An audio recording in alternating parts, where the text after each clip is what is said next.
Salut tout le monde, bienvenue au troisième épisode de On Gagne-tu, où on va essayer de, pour la première fois, respecter le titre de la série et puis essayer de gagner une partie.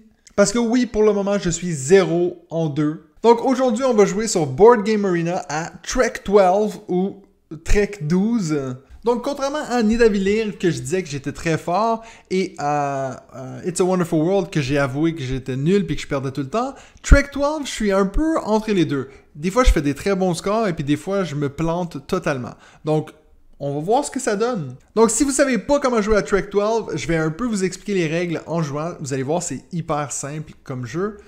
À place de faire un Ascension Express, je vais tenter une expédition. Donc, il y a 2-3 petites règles qui changent. Et puis, en gros, on va faire 3 montagnes. Et puis, on va additionner nos scores. Celui qui est le plus haut sera le gagnant. Donc, je vais partir ça. Je vais essayer de trouver 3 personnes pour jouer avec moi. J'aime bien jouer à 3. Je trouve que c'est un bon chiffre. Puis, regardez, Board Game Arena est d'accord avec moi. Pendant qu'on attend pour un troisième joueur, je vais vous demander encore une fois, si vous n'êtes pas abonné à ma chaîne, faites-le maintenant. Et puis, n'hésitez pas à mettre des petits likes et puis mettre dans les commentaires qu'est-ce que vous pensez de Trek 12. Est-ce que c'est un jeu que vous aimez? Est-ce que vous préférez jouer au mode Ascension Express ou le mode Expédition qui est un petit peu plus expert, disons? Moi, je vais vous le dire tout de suite, je suis très fan du mode expédition. Je trouve qu'on a le temps de nous bâtir un peu une stratégie, tandis que les Ascensions Express, ça va un petit peu vite pour moi. Donc, on va avoir de la compétition. Je vois qu'on va jouer contre le 15e au monde. Donc, je vais peut-être encore perdre. Ah non, il est parti. Il est parti, il a eu peur. Il a eu peur. Ça doit être ça. On va voir, hein, comme dans ma vidéo avec It's a Wonderful World, je vais peut-être être obligé de jouer à 2 parce qu'il n'y a personne qui se connecte quand je fais mes vidéos. On dirait qu'ils savent. Ils veulent pas passer sur YouTube.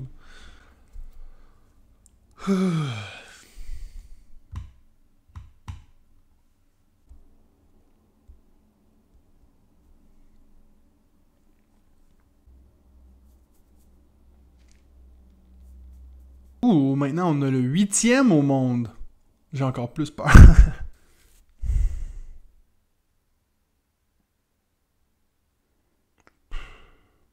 Ah, un autre qui est parti. T'as vu? Ils ont toutes peur. Ils ont toutes peur. Ils voient Matt, on joue dessus. Ils se disent, lui, il va me battre. Donc, vous savez quoi? Je pense que je vais plutôt y aller pour une Ascension Express. Et puis, on va y aller avec la deuxième.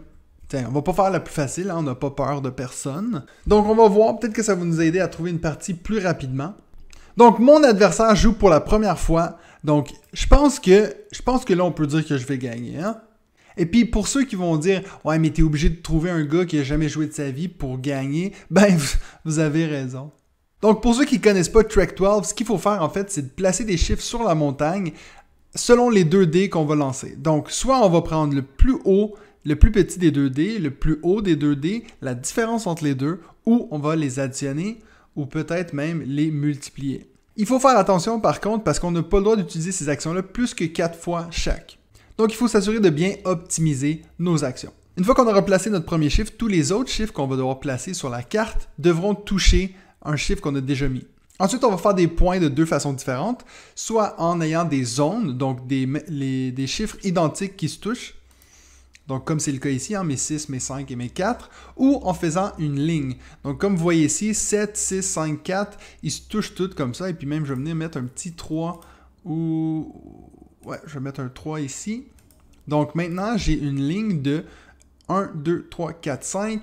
Et puis ça va me donner un bonus parce que votre plus longue ligne à la fin va vous donner un bonus qu'on va venir inscrire ici selon quelle longueur elle a.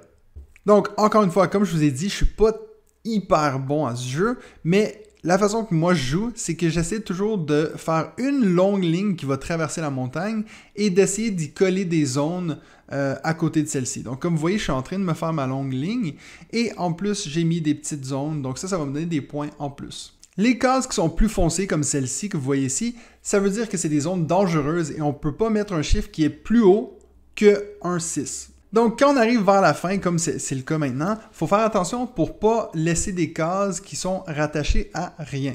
Parce que, par exemple, ici, là, moi, il faudrait que je trouve un 6 ou un 7 absolument. Sinon, ça va être une case qui sera rattachée à rien. Et ça va me faire 3 points de malus à la fin de la partie. Donc là, je vais prier pour avoir un 6 ou un 7. S'il vous plaît, s'il vous plaît.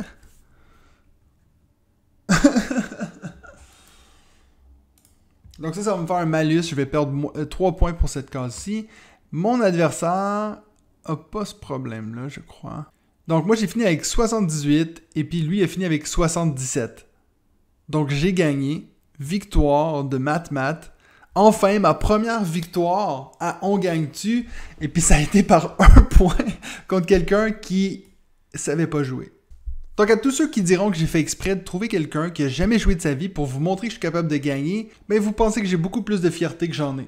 Donc on est maintenant à une fiche de 1 victoire et 2 défaites dans la série On Gagne-tu. Merci beaucoup à Sparky18 ici qui m'a laissé gagner par 1 point. Et puis vous savez quoi, je suis tellement sur une bonne lancée là, que je vais réessayer. Surtout que là on est à 3 joueurs. Puis comme vous voyez, c'est des joueurs qui sont forts, 36e et 87e. Puis on va leur montrer comment jouer. Donc je vais mettre l'écran entre les deux, comme ça vous êtes capable de voir. Si vous regardez en bas, ça c'est mes 2 adversaires. Et puis eux, ils ont choisi de faire la plus facile. Donc je vais essayer ma stratégie encore une fois de faire une longue ligne et d'y rattacher des zones. Et on verra ce que ça donne. Je sais pas si vous êtes stressé, mais moi je suis stressé là. Je pense que ce que je viens de faire c'est une erreur parce que ça va être dur pour moi de mettre quelque chose ici. Je vais prier pour qu'il y ait un petit 10 qui sorte, donc un petit 5x2. Pour le moment, ça va pas si mal. Je sais pas. Ouais, bon, lui, il a 2-12. Ouais, je pense que ça va pas être bon pour moi. Bon, là, j'ai ma grande ligne de fête, donc c'est déjà ça. Est-ce que ça va être assez, par contre?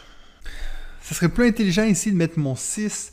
Comme ça, j'ai aussi une ligne de 7-6, mais par contre, ça va m'empêcher de peut-être avoir un 9 ou un 10, donc je vais pas le risquer. Je vais plutôt essayer de vider mes plus petits.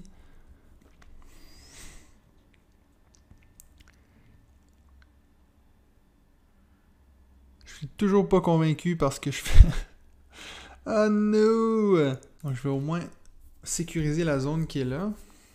Donc déjà, ma ligne qui est ici va me rapporter en ce moment...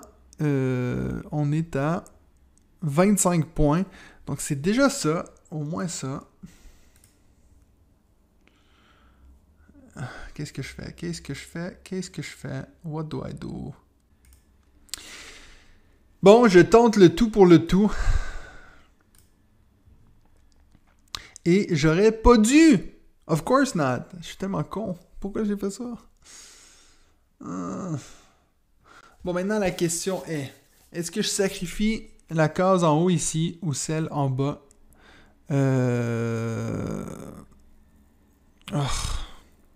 C'est fou, je sais pas pourquoi j'arrive toujours à la fin où je suis obligé d'en sacrifier une, alors qu'eux, ils ont pas ce problème-là. Pas ce problème-là, eux.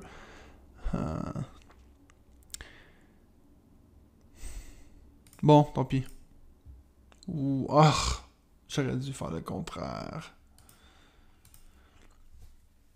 Vous voyez, zéro fierté. None. 70. Est-ce que je fais au moins 2e place? Bah, pas pire. 2e place avec 2 malus. Donc, j'ai battu le 85e, je pense, qui était. Donc, on va dire c'est une égalité, ça. Hein? J'ai pas gagné, j'ai pas perdu. Donc, on va même pas mettre ça sur la fiche. Donc, j'espère que je vous ai montré au moins comment jouer. Et puis, comment jouer presque comme il faut. Mais clairement, j'ai pas une stratégie qui est optimale. Donc, si vous avez des conseils à me donner, mettez-les dans les commentaires. Et puis sinon, nous, on se revoit la semaine prochaine pour un autre épisode de... On joue dessus? Yes!